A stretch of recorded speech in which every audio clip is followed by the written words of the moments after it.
Welcome to Azeroth United, a weekly podcast about World of Warcraft. My name is Denethar, and I am your host.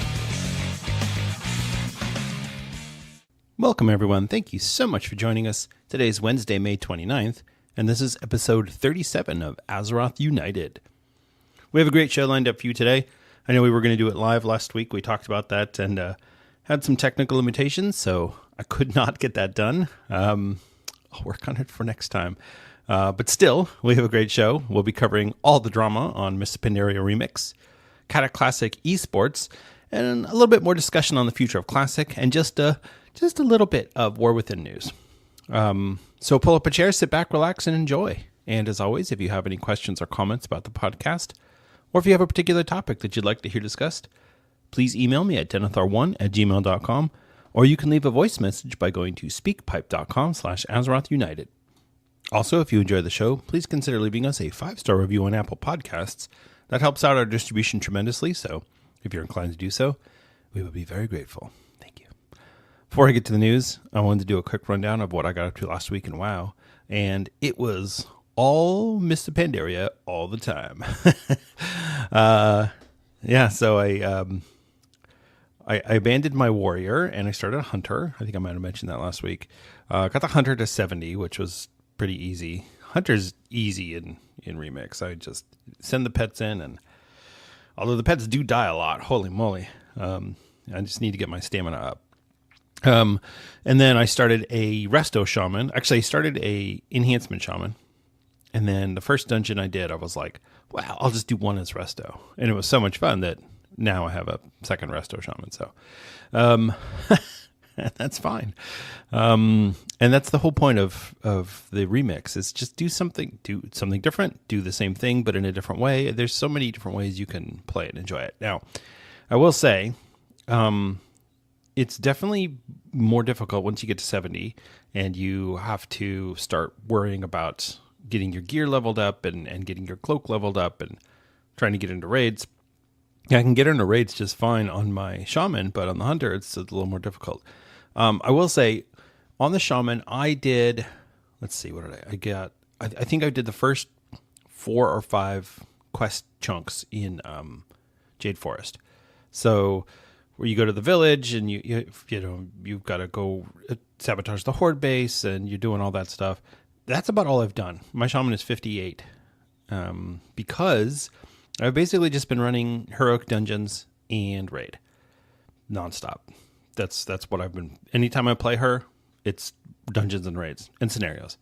So I already have my 2 rings. I have one of the trinkets. So once I get to level 70, I'll get the other trinket, and I've done one of the raids on normal. So I just need to do the rest. Obviously, I can't do Siege of Orgrimmar until I get to 60, but I'm almost there.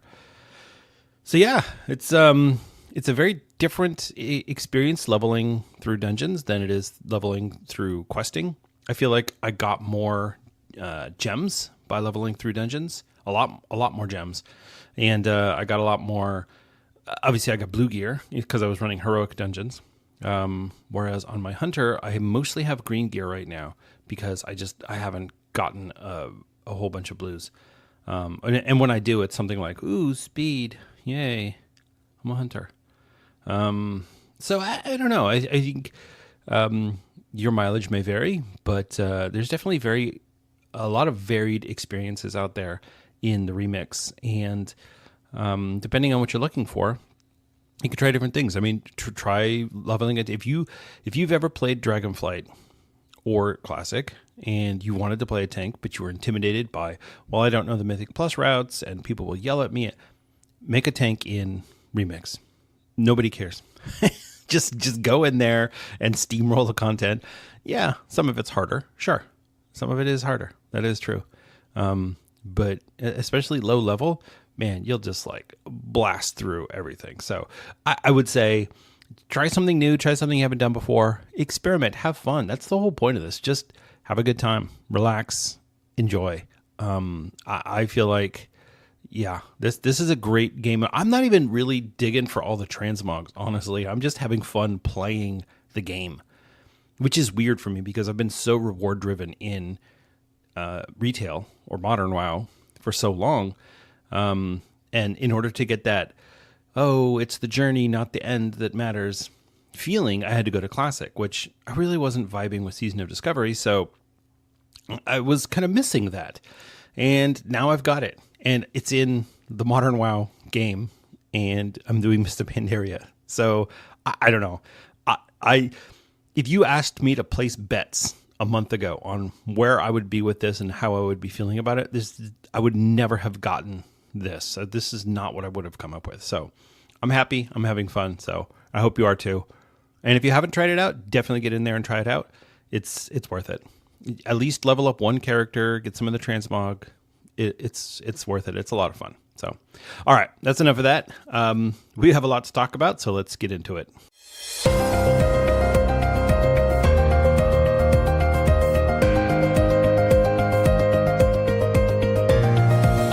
It's time for the news. In Blizzard news, we don't have a ton of news items this week because everything is just kind of chilling. We've got Cataclysm Classic chilling. We've got Mists of Pandaria Remix chilling. We got Dragonflight Season 4 chilling. And I think Season Discovery is over there somewhere. Are you okay, Season of Discovery? You're looking a little sick, maybe a little pale. Are you doing okay? I haven't seen your PTR yet, so good luck with Phase 4. I don't know. Anyway, as far as the news goes, there's only two things that I wanted to highlight this week.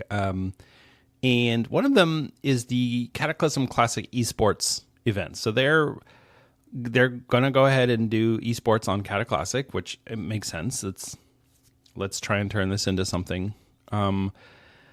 So they've got two events that they're doing. One is the typical arena challenge tournament thing where they've got they've got arena teams. You got to sign up. I forget the date. Oh, June 7th. Sign up by June 7th, and they're going to have offline, kind of like the match play, and then they'll get into the finals, which is June 14th to the 16th. And so those will both be on both YouTube and Twitch. So the prize pool total is $50,000 US.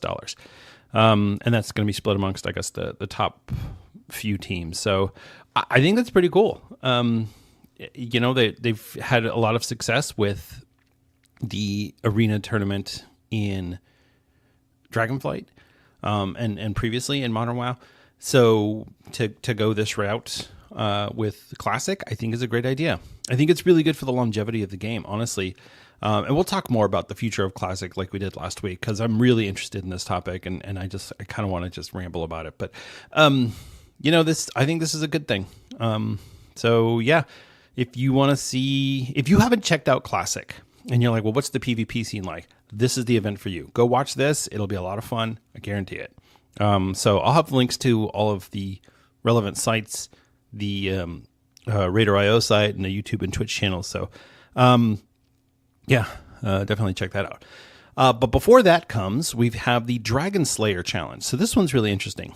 They posed the question, what if the top guilds didn't have all the best items and as much time as they wanted to gear up? So the Dragon Slayer challenge is going to give these two guilds, the two top guilds, level 85 characters, only a limited time to gear up and basically no gear.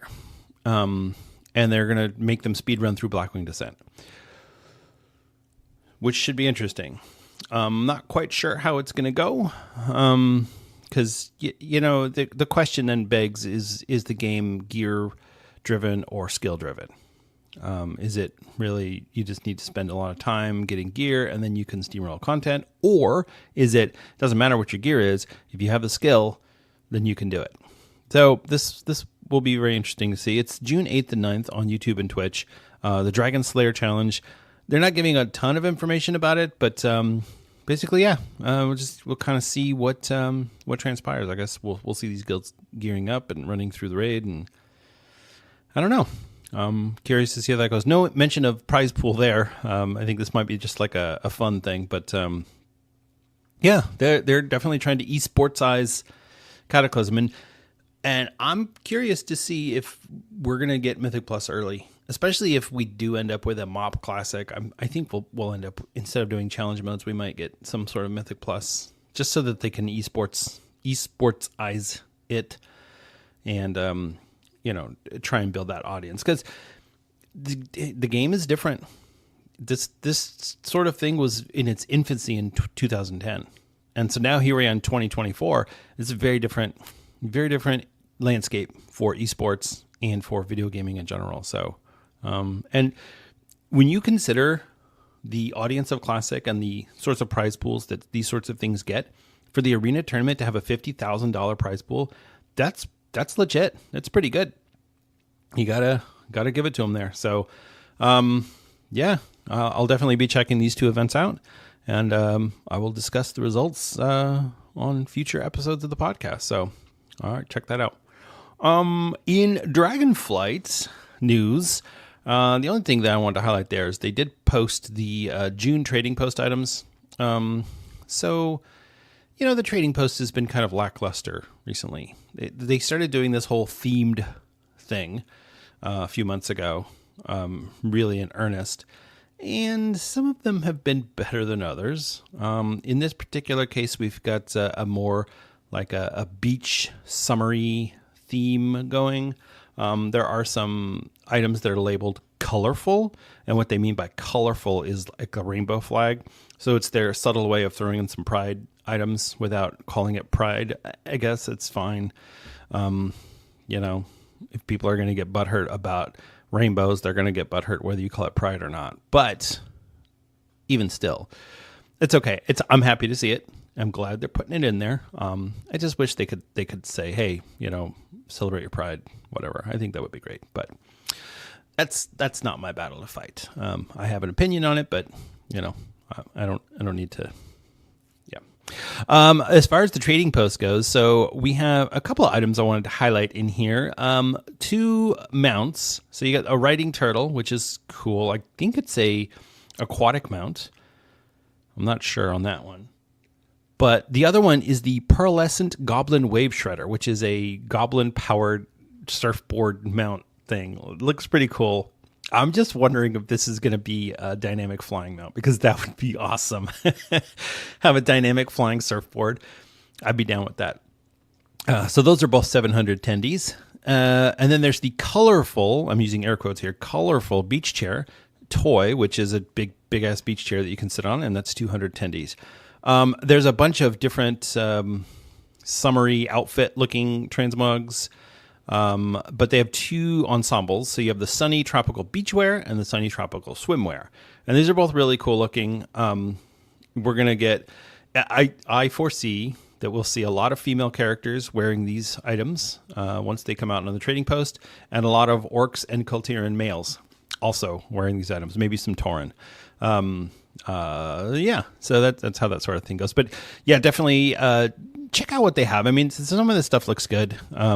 They only gave us pictures of a few items, but yeah, what they showed us looks good. The other thing that's in there is the Blazing Fellfire armaments, which is a one-handed sword and shield.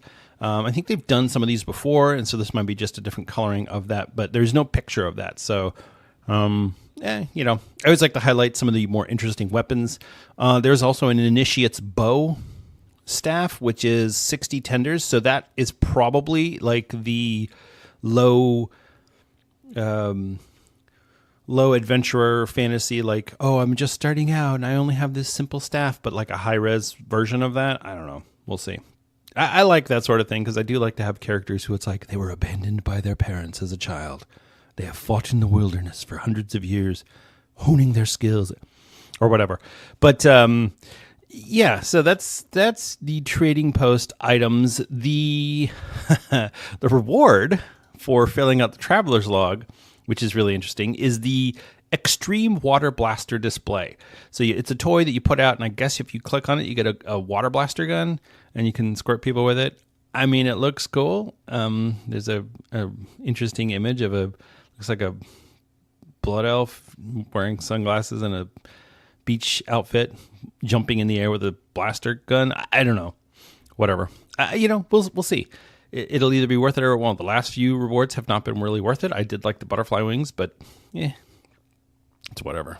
So yeah, if you're interested in the trading post, definitely go check that out on Saturday. Yeah, Saturday, June 1st. The trading post will roll over, and we'll get the new items on there. So also, if you haven't bought everything that you want from the May trading post, you might want to get over there because you're running out of time really fast. And certainly if you haven't filled out your traveler's log, I would definitely, they put in some last minute items that you can get or rewards that you can get for the traveler's log. So I would check that out and see if you haven't filled up your log, then definitely look at those. It's like last week or last rush or something like that. But it'll be like, oh, do 10 quests in the last week before the end of the month or something like that. So go check that out as well. Like I said, that was it for the news. It's a late news week. There's a lot going on in WoW, but just not a lot of air quote news. A lot of hot fixes, but we'll get into that in the next segment. So. Let's talk about this week in World of Warcraft.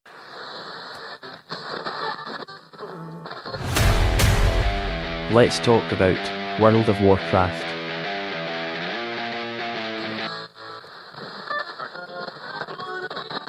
In Dragonflight, this is Season 4, Week 6. The affixes are Fortified, Storming, and Bursting. Yeah, I didn't run a single keystone last week.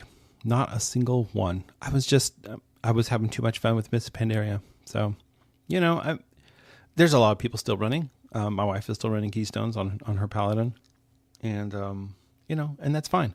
I might run some this week. I don't know, because Fortified's a lot easier than Tyrannical, honestly.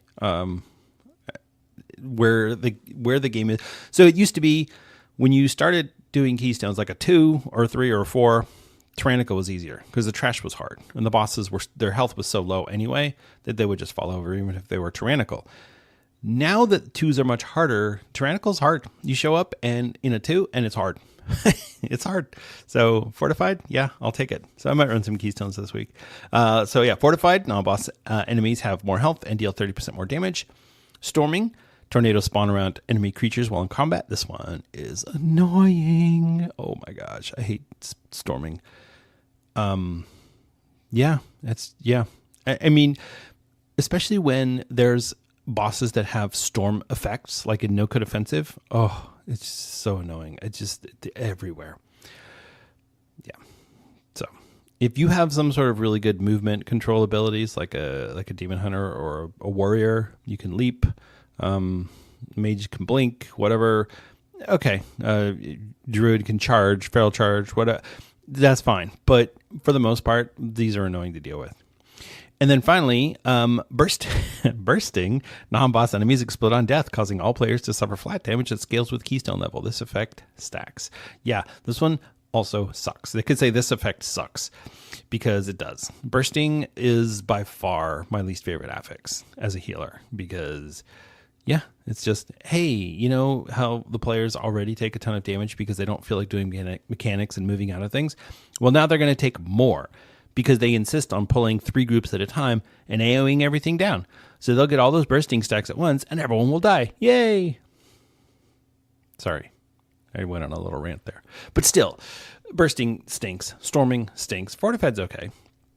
But overall, I give this week a C- for the other 2 affixes. Thankfully for me, since I haven't been running keystones a whole bunch this season, I won't have to deal with storming or bursting because I'll probably do 2, maybe a 3 or 4 at the most. But I certainly will not do a 5 with storming out there. So, for me, this week is easy because it's just fortified. Now, I would love it if instead of having 3 affixes, they could just give us 2 affixes. You have one that comes in at 2, fortified or tyrannical, and one that comes in at 10, something hard for push. All right, that's fine. Let's make it so that if you are running high level keys, you want to run a 14 or a 17, you have to deal with a second affix. That's fine. But get rid of the really annoying ones like storming and bursting. Let's make an amalgamation of the affixes that are not annoying to deal with. Sanguine, entangling, volcanic. What else can we throw in there?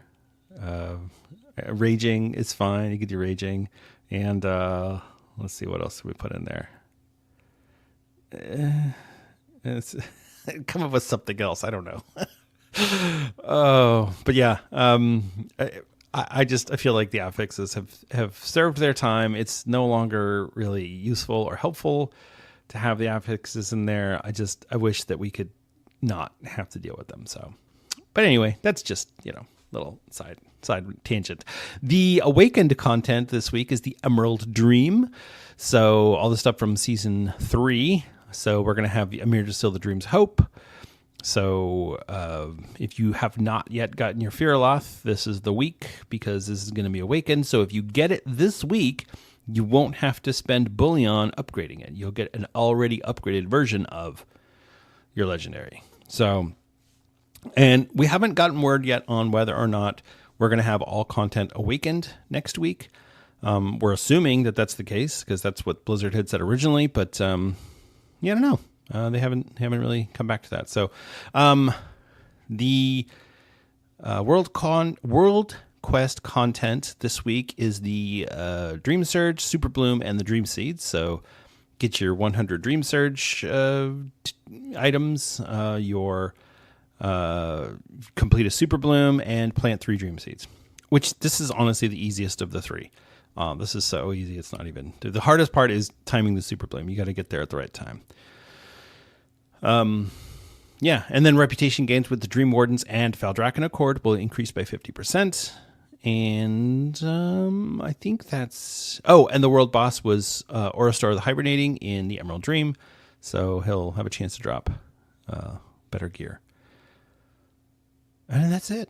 Yeah, that's the content for the week. So, I don't know. I was really excited about these, the last hurrah and all that stuff 6 weeks ago. This week, I don't really care. Like, I'll do it on a couple of characters, maybe. But I don't know. This is season 4 is it's definitely not as exciting as I was hoping it would be. So, and that's okay. I've got Mop Remix to play. If I really got bored, I could go try Cataclysm or go back to Season of Discovery. So there's so many different versions of WoW right now. I have nothing to complain about. And all the War Within news. So anyway, check out your last hurrah and your Awakened content this week in the Emerald Dream. And I think the Dream Surge is in Azure Span. So you have to go to Azure Span too, just because. All right. The weekly events. The bonus event this week is the World Quest event. So you'll get the Sign of the Emissary buff. Reputations from World Quest increased by 50%. You can pick up the quest The World Awaits from Khazra and Valdrakken to complete 10 World Quests from the Dragon Isles.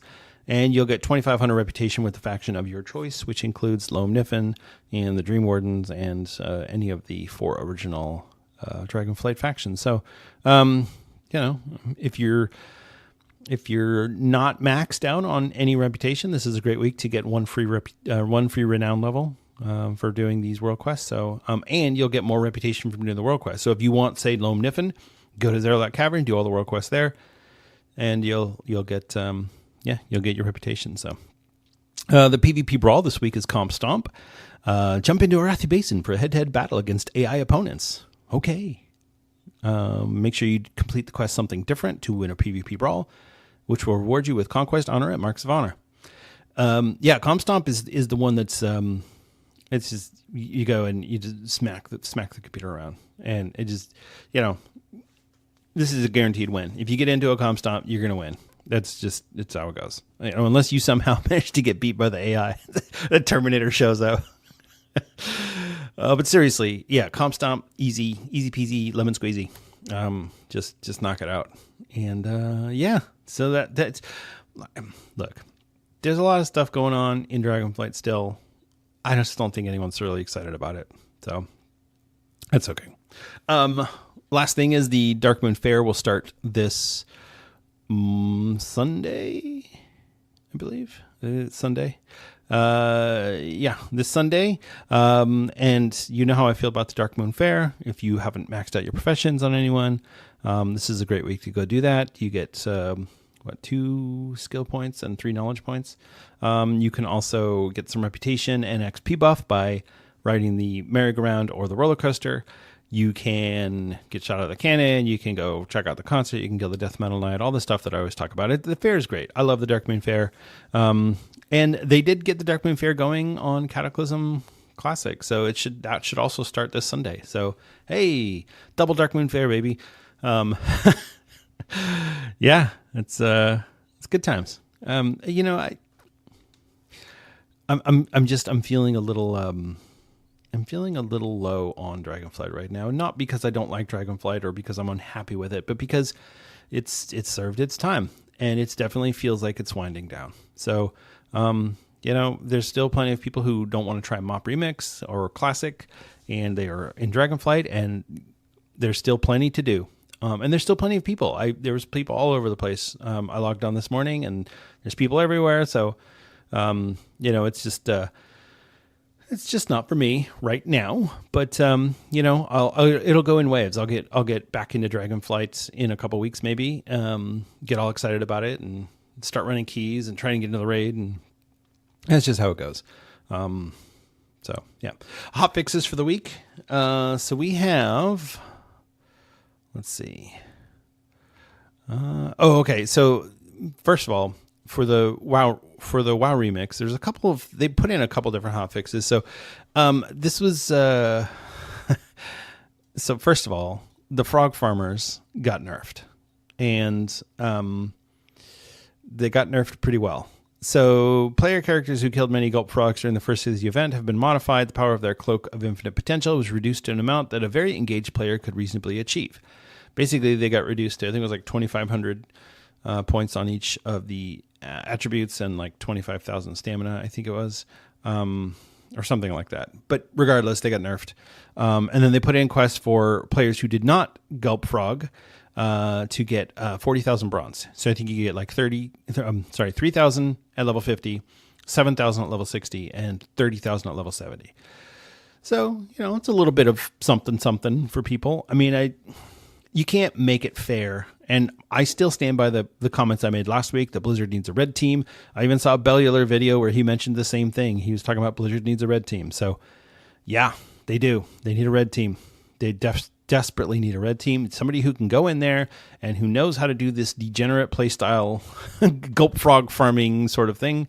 Yeah, go get you a red team, Blizz. So, yeah. Also, this past week they updated the Sunken Temple loot in Season of Discovery, mostly for caster loot, because they were just not getting enough spell power on those, so that's good. Jumping back to WoW Remix, the amount of bronze that you get from normal scenarios, normal dungeons, heroic scenarios, heroic dungeons, and the daily Infinite Bazaar quests, we're going to award 5 times as much bronze as before. So if you do all of those items, you'll get 8750 bronze, which was previously 1750 bronze. So that's a 7,000 bronze upgrade per day.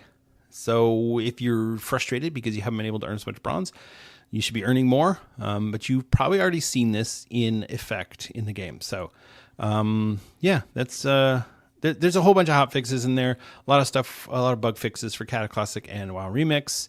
Some changes to the bronze amounts that we're getting. It's just, they obviously had to do a lot of cleanup on both of these game modes because honestly, I don't really feel like they're testing enough. I don't feel like they're testing as much as they should. I feel like they're having to scramble in a lot of cases for these things just to try and make them work. So, and then that's not really, I'm not trying to knock Blizz and say I don't like Blizzard and I think they're doing a bad job, but it's to say that, they need to do more testing. And that's really what it boils down to. Need to do more testing. You need a red team. They went through and they fired all of their QA. They fired a lot of their QA people, the ones that weren't unionized. And they really need to do a better job of getting QA people in, paying them enough money, and giving them clear objectives. Hey, here's what we need you to figure out for us.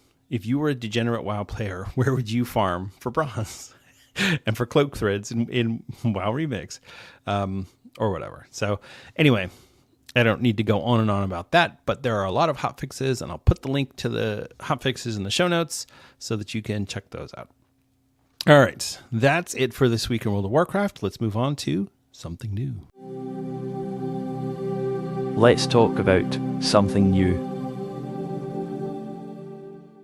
So I talked about this a little last week, and I was kind of winging it. It was going off the cuff, just based off of my feelings and my observations, but it didn't actually have any data to back up what I was saying. So I wanted to come back to this topic while it's still fresh, and while people are playing Cataclysm Classic and WoW Remix and kind of wondering, what are we going to do next? Is it going to be MoP Classic? What does this look like? So, two things that I wanted to state up front. One, Blizzard has said that they're going to try and get Cataclysm out through its entire cycle in about a year. Okay. And then they've also said that the World Soul Saga, they're trying to do it in shorter than a 2-year expansion timeframe.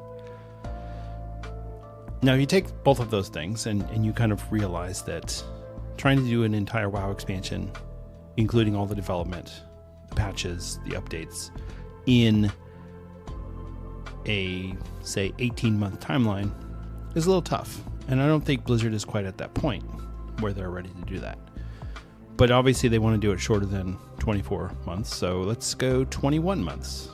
So we're going to say 21 months, which I think that's pretty good. I mean, Dragonflight is about a 21-month expansion, or will be, roughly, give or take. And I think that's how we're going to go moving forward. I think this is the template for how WoW expansions are going to work. So let's look at some hard dates, shall we? So we've got Cataclysm Classic that released in May of 2024. We've got The War Within, which will likely release in September of 2024. So from there, we're going on to some real extrapolations.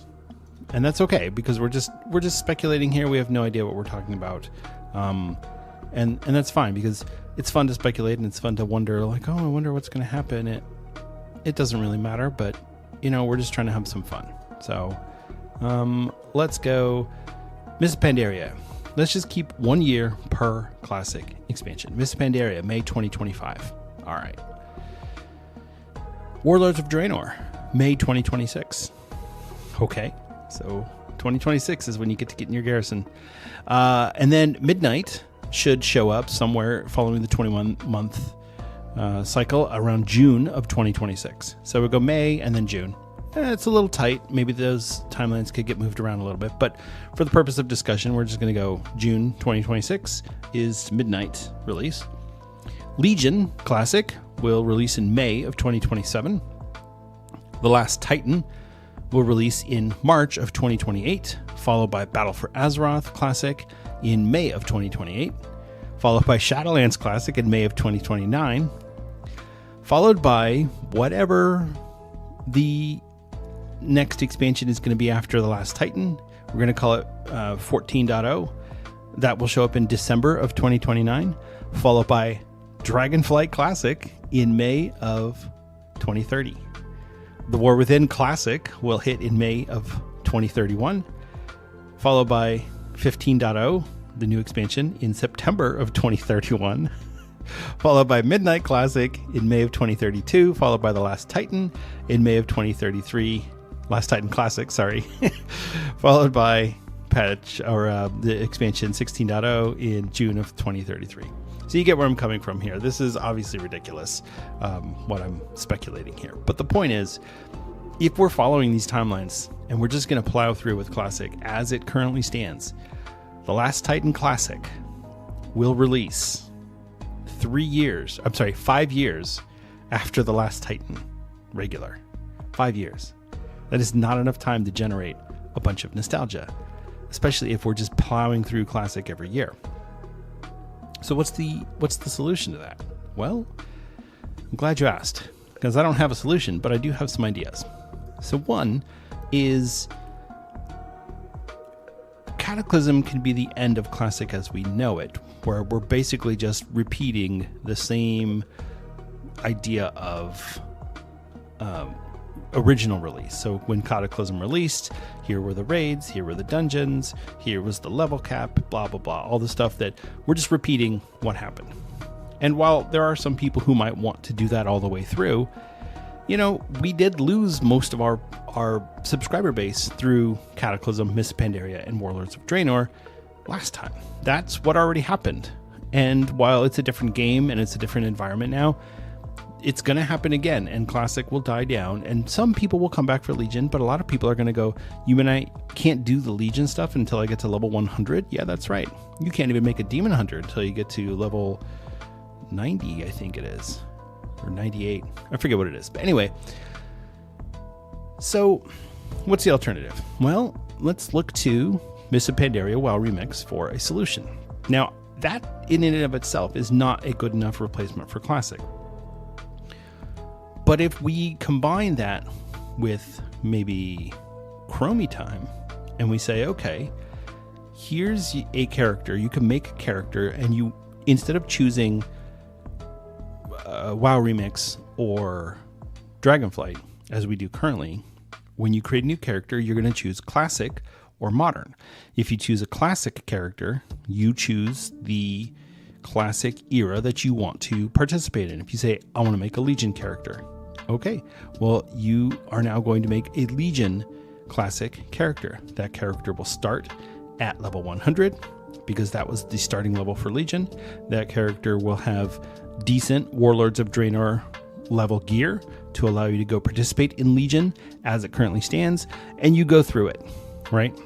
Now, people like fresh servers, and so they want to be able to say, well, I don't want to show up at a Legion server that's already at Tomb of Sargeras, because then I missed out on everything. Okay, so these servers will cycle through. Maybe want to have it cycle through every year. The server cycle through.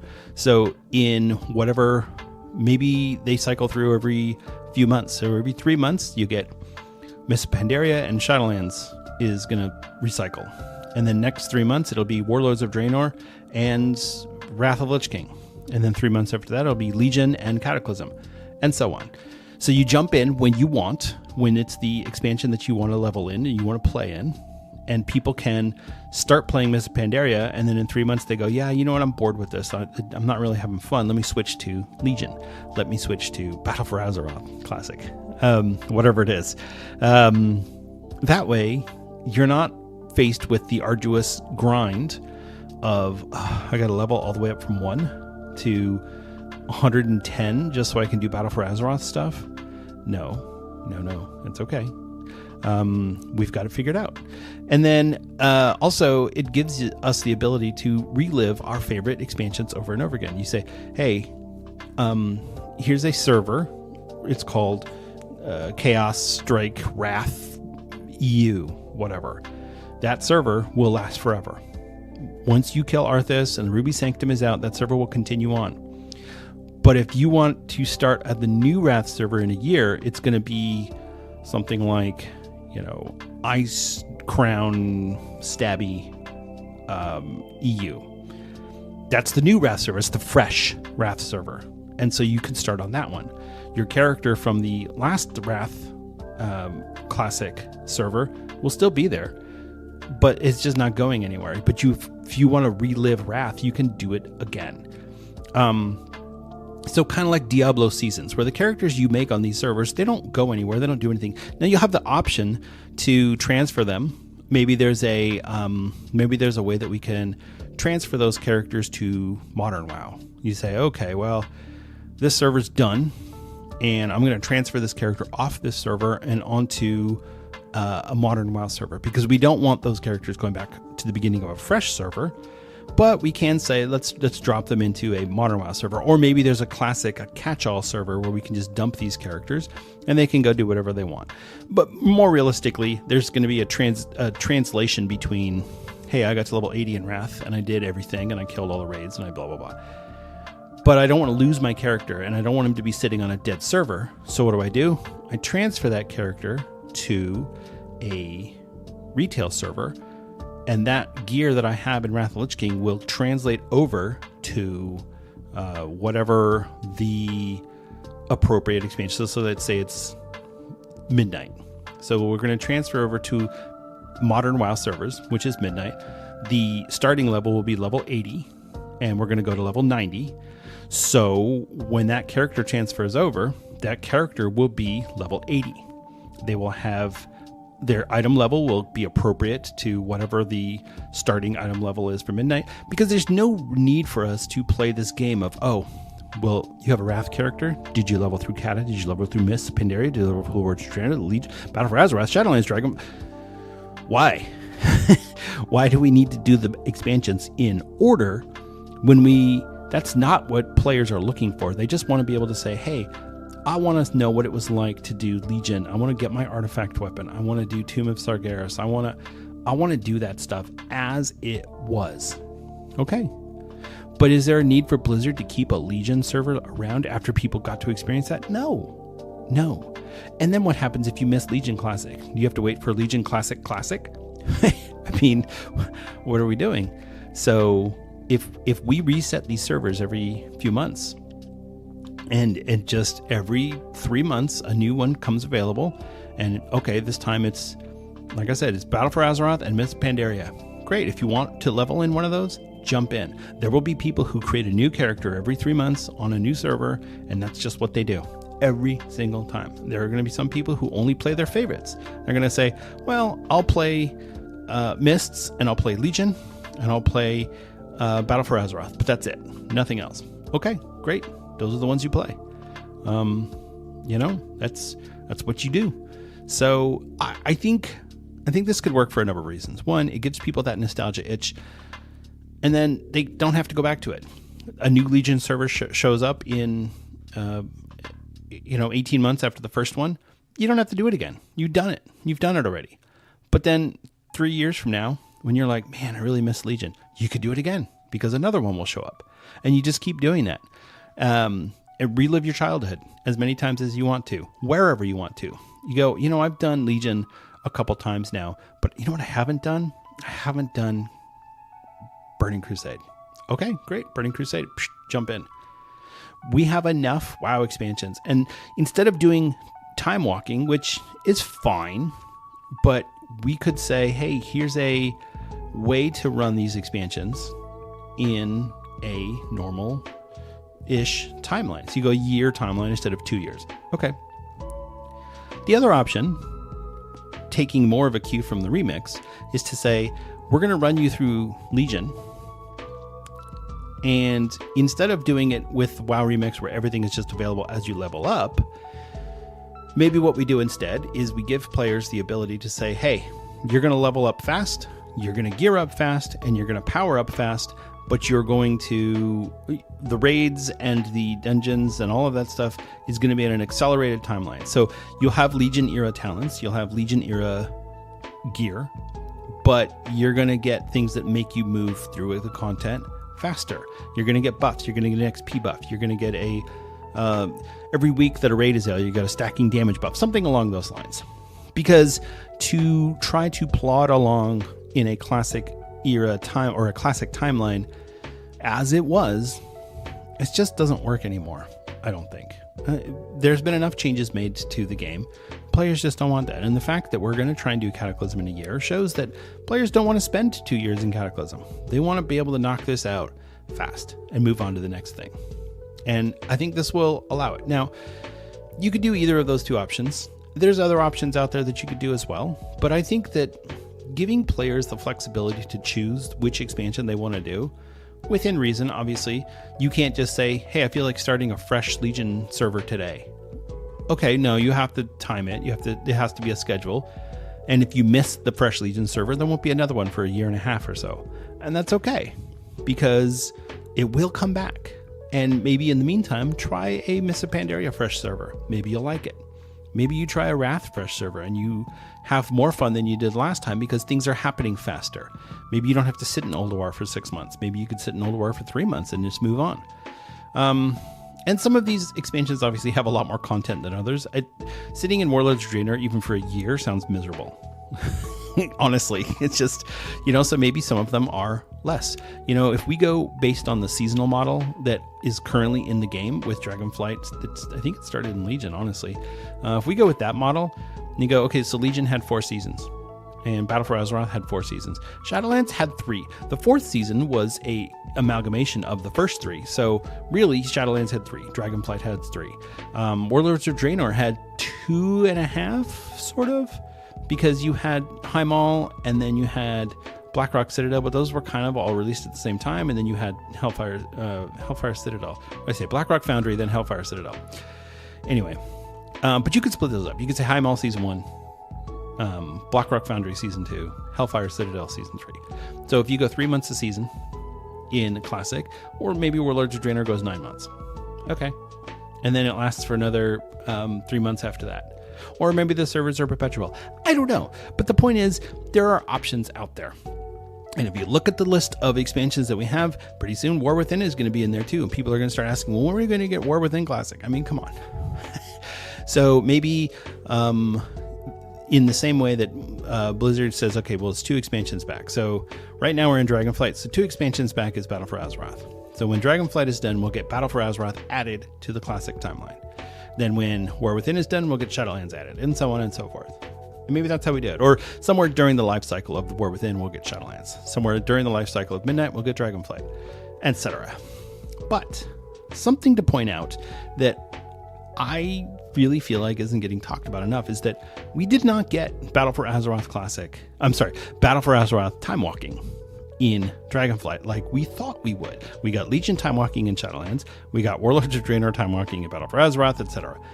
Why have we not gotten a Battle for Azeroth Time Walking? Is Blizzard holding on to some crucial piece of information that they're going to announce starting with Battle for Azeroth Time Walking is exactly what I'm talking about. Some sort of a classic era server project where they just roll up these servers, it runs for 12 months, and then the server can sit, you can retire, or maybe the servers close eventually and you can transfer your characters to retail. I don't know, something. But you just can't take those characters and move them back to a fresh server. So if Battle for Azeroth starts over again in a year and a half, you have to start a fresh server. No transfers, ever on those servers.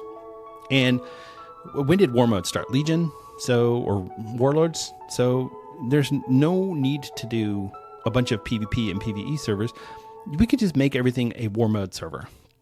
Or we could say there's PvP servers. I don't care. Either way. But we don't need to have a ton of servers because with so many choices, you're going to end up with you're going to cannibalize your audience. So if you have people who like Cataclysm, Mists of Pandaria, and Legion, well, they're going to have to pick one of those or level in all 3, but more than likely they're going to have to pick one, which means that they're not going to be in the other 2. So, that's going to be a problem for people who like a big populated server, who like to be able to have options to get things done. I get that. And so obviously there's some specific details that would need to get worked out long term. That's fine. I get that. I'm not a game developer.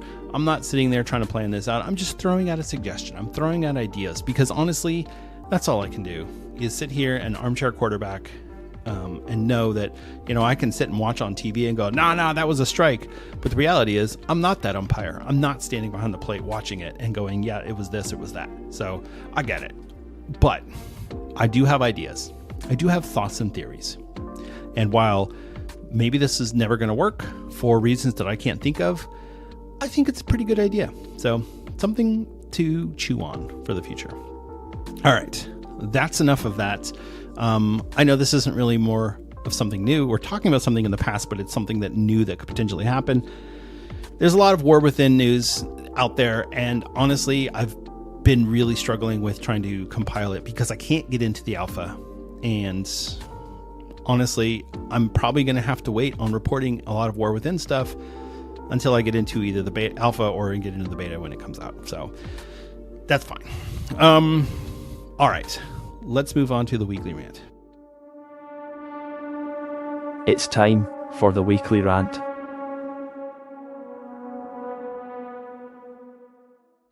All right, so this isn't really the typical rant that I do.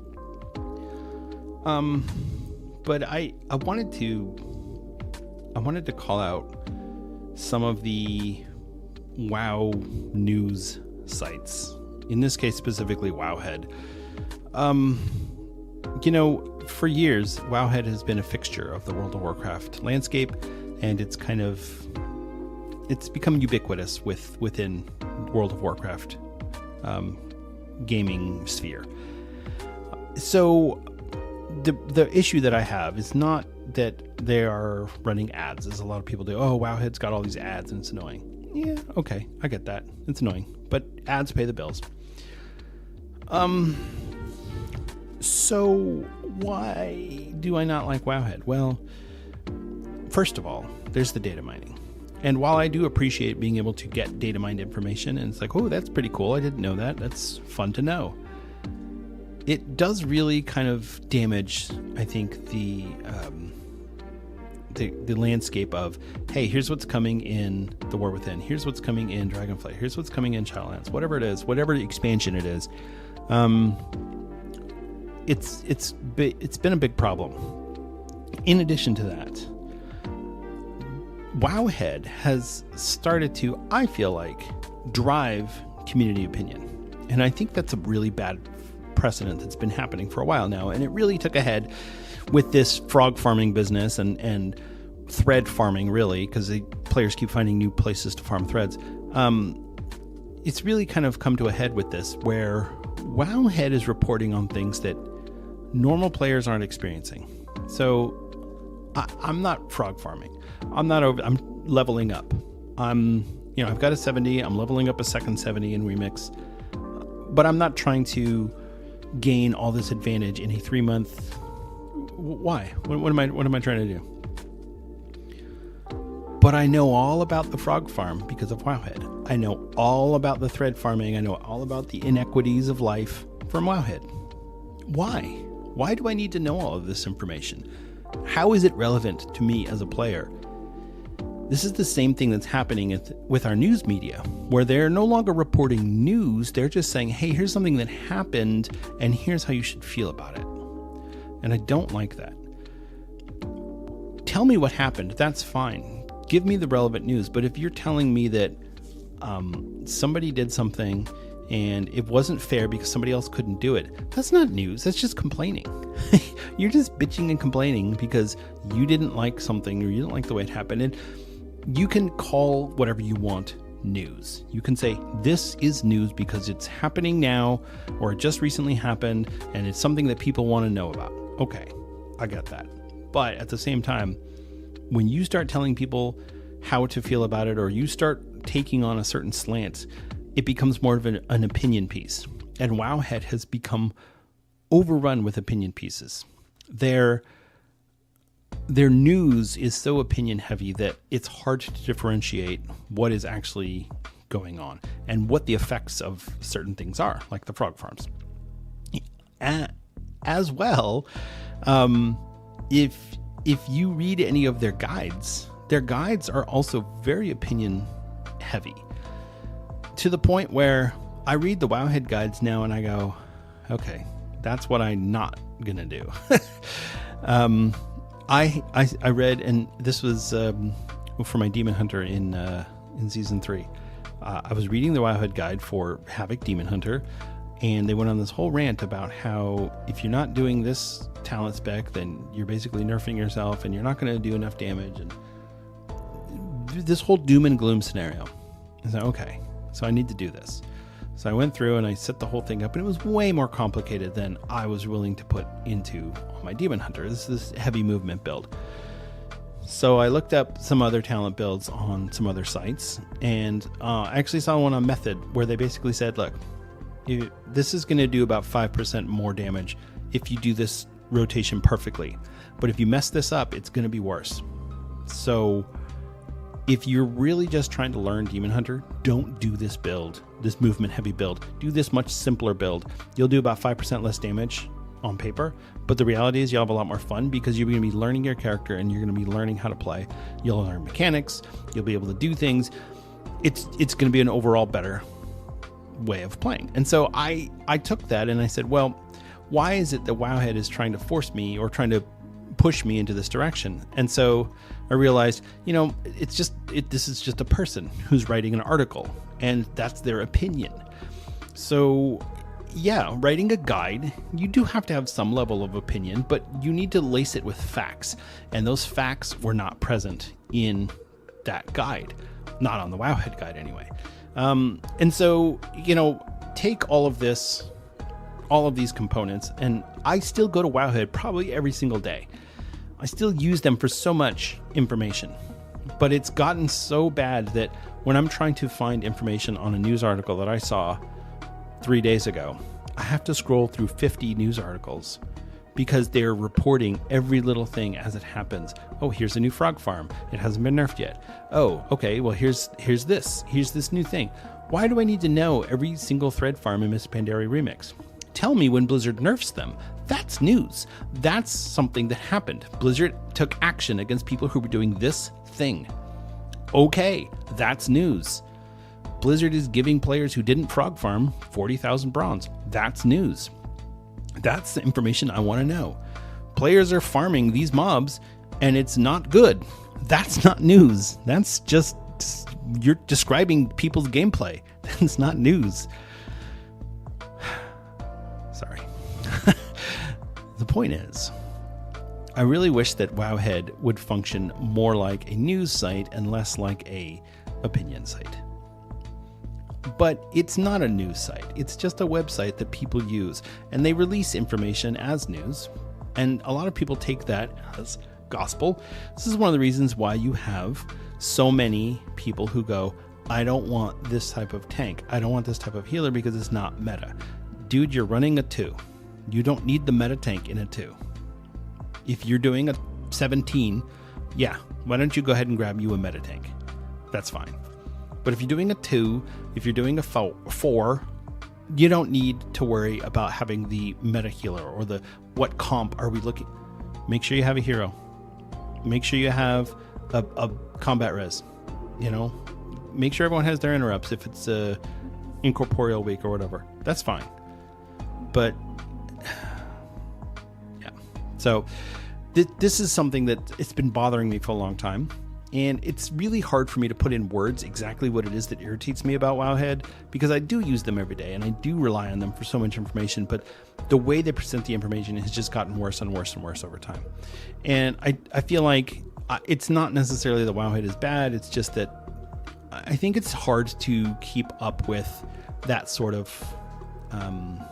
that sort of website long term without leaning more towards a lot of opinionated information that's presented as news and fact.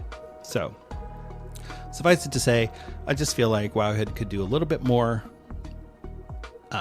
neutral reporting on some of these things and a little less opinionated complaining on some of these things. Believe me, there's plenty of opinionated complaining in the comments. Leave that for there. The Wowhead comments have always been a bastion of complaining and misery. But a lot of times I get more news and more information out of the comments than I do out of the whatever article that Wowhead posted. So let's just leave that there. All right. That's my rant for the week. It's really been bothering me and I've struggled with how to put it into words. So hopefully that made some sense and it didn't just sound like me rambling off into the distance, but whatever. It's fine. All right. That's going to do our show for today. Thank you so much for listening. I really appreciate it. It's always a pleasure and a privilege to get on this microphone and talk to you.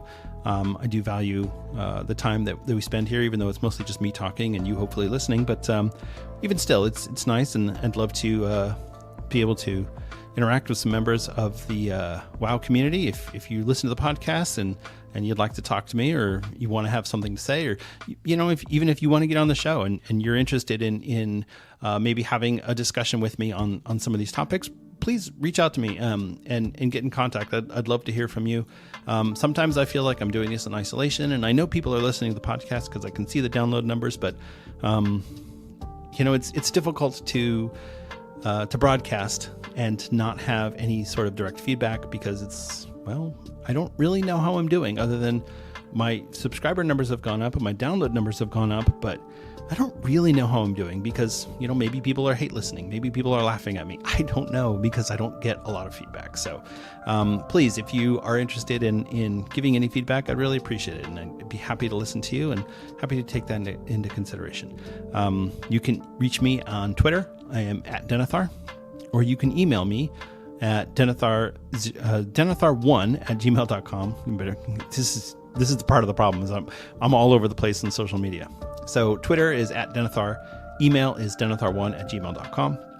You can also catch me occasionally streaming on Twitch at Denethar01 or streaming on YouTube at Denethar01. And and I do have a Discord server that I started. Still nobody there. And I might close that down for a little while until I get some feedback in some other areas, and then we can open that back up if people are interested in going there for communication and community and feedback. So regardless, that'll do the show for today. Thank you so much for listening. Remember to be kind to each other out there. It's a real player, and maybe they got some bad information from Wowhead, so take it easy on them. So, all right. I love you all. Take care, and I'll see you in Azeroth.